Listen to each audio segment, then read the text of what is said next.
up with groups like CARE, the Council of American Islamic Relations, as well as the Southern Poverty Law Center, the NAACP, and others, to educate young people about biases they may not even know they have. And while the multi-approach campaign is designed to educate people of all colors and creeds, there are growing questions about the focus of a campaign that includes a documentary program dubbed, quote, the Untitled White Project. Joining me now, Ben Shapiro, who's editor-in-chief of Truth Revolt, and Robert Zimmerman, who's a Democratic strategist. Gentlemen, thank you both so much for being here. All right, Ben, so MTV wants folks to begin to de-bias themselves, and they have even come up with a 7-day racial bias cleanse that I gather CARE has helped them put together. And the theory behind this is what? Well, I mean, the theory behind this is that we are all racists, and even if we don't know that we're racists, we are racists, and therefore we're going to need training from the mainstream media in how to become not racist. Presumably, after that racial bias cleanse, there'll be a racial bias colonoscopy, which I think would be significantly more unpleasant. But at the end of this story, of course, the solution to all of our racism is to do whatever it is that the leftist folks over at MTV want us to do in order to assuage our self-esteem, and we can all confirm that we're not racist or bigots in any way by doing exactly what all of the leftists in the media want us to do. Namely, if we want to show that we're not misogynist, vote for Hillary Clinton. If we don't want to show that we're racist, then vote for Barack Obama, etc. Ben, go ahead, Robert. Ben, isn't this the point of your soliloquy where you shout out live from New York? It's Saturday night? Because that type of rant indicates you're auditioning for the show. There's no basis in reality in what you said at all. It's almost pathetic or comical. The reality here is that the MTV campaign, which is also done in partnership with the Anti-Defamation League, internationally respected organization, and the Gay and Lesbian Alliance Against Discrimination, amongst many others, is really designed to speak to the needs of millennials, the 14 to 24-year-olds, who have done, and this is based upon extensive research, where 41% have felt that they are, in fact, feel bigotry in their own thoughts, and 63% in that study show they've been the victim of prejudice of one sort or another. And it's not the kind of prejudice we grew up with, where we saw fire hoses turned on protesters or dogs chasing protesters. It's subtle and painful prejudice people witness on the internet or in comments that are being made. It is a very innovative program. No one's forced to participate, but it has a great educational opportunity. The thing is, though, Ben, you know, when I look at what the cleanse is going to offer to folks, it's activities like setting a counter-stereotypical image as the background on your phone. Ha-ha!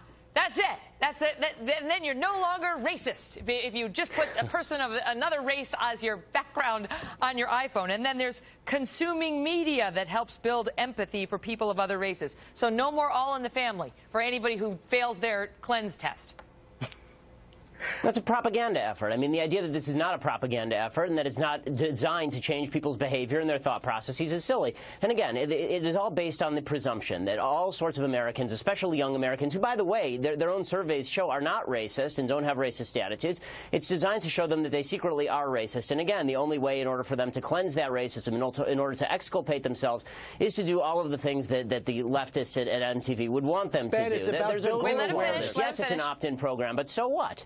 Ben, it's about building awareness. The Anti-Defamation League is not a leftist organization, and I think it's really unfair for you to characterize them as such. They've been pioneers in fighting anti-Semitism. CARE? What do you make of their participation? The point I'm making is simply that the idea of building awareness, helping young people confront bigotry so they can respond peacefully and logically when they face it, helping them become more sensitive to other people's needs, especially... Okay, but let me ask you this, Robert. Let me ask you, because one of the questions in there, you know, you saw we're all biased, we're all by this, we're bipartisan. Do you think there's going to be a little detector to see if there's an anti-conservative bias in here for the young people and try to cleanse them of that so they can be more, quote, bipartisan? Megan, it's not about partisanship. It's not about conservative or liberal. They're the ones who inject partisanship into their PSA. No. In fact, the reality is the entire program, it really rises above the partisan rhetoric we're witnessing. And I think what's really important here is that if we don't to the voices of the 14 to 24-year-olds, we don't listen to the millennials and what they're saying, then we're tragically doomed to repeat the history of bigotry and prejudice that has really impacted our society. Ben? I mean, is there any value to saying that there is some inherent bias, this sort of fear of difference of something that seems other, and that it's valuable to sort of look at that and try to call attention to it so we can stop it? How about combating actual acts of racism? How about singling out racism and then actually doing something about it, as opposed to doing this kind of Marxist newspeak in which we go through everybody's hidden actions? You know, I'm sensing a real sort of underlying, I don't know, racial bias to this whole segment. Robert, I find you to be racially biased. I find you to be insensitive, bigoted, and misogynist based on everything that you've said. It may be hidden. Maybe I can't detect it, but we all know it's there. So perhaps you should go through this program. At the end of the program, you will feel free. You'll feel better about yourself, and you'll feel more informed because after all, it all comes down to your screensaver. If you you need to come up with a different screensaver and again, consume media that helps build empathy. You know something? You guys, I gotta run. We could all learn from this program. And Ben, you've got a future writing for Stephen Colbert. All right. Hey, Ben. Microphone. Is it up still? So I was wondering, I watched a couple of your videos where you spoke at other universities, and I was wondering what you thought about the term that many feminists use, empowered women empower women, considering that I watched a lot of your videos, and a significant portion of it had to do with criticizing safe spaces and trigger warnings, which a lot of people find empowering. We'll do trigger warnings, and then we'll do, do you mind if I do microaggression instead of safe space? No. Okay. Several scholars have tried to, psychologists have tried to find evidence that they're effective. And I think it was Richard McNally at Harvard, a psychologist, he looked at the data on trigger warnings and just couldn't find any evidence that this was effective. If people are traumatized, they don't know what's going to trigger them. It's unpredictable. And one of the worst things you can do is completely insulate them from the world. That if someone's traumatized by something, you kind of gradually give them little by little exposure. You don't isolate them. The other thing that Richard McNally said is that a lot of people have traumas and don't get PTSD. There's something called post-traumatic growth.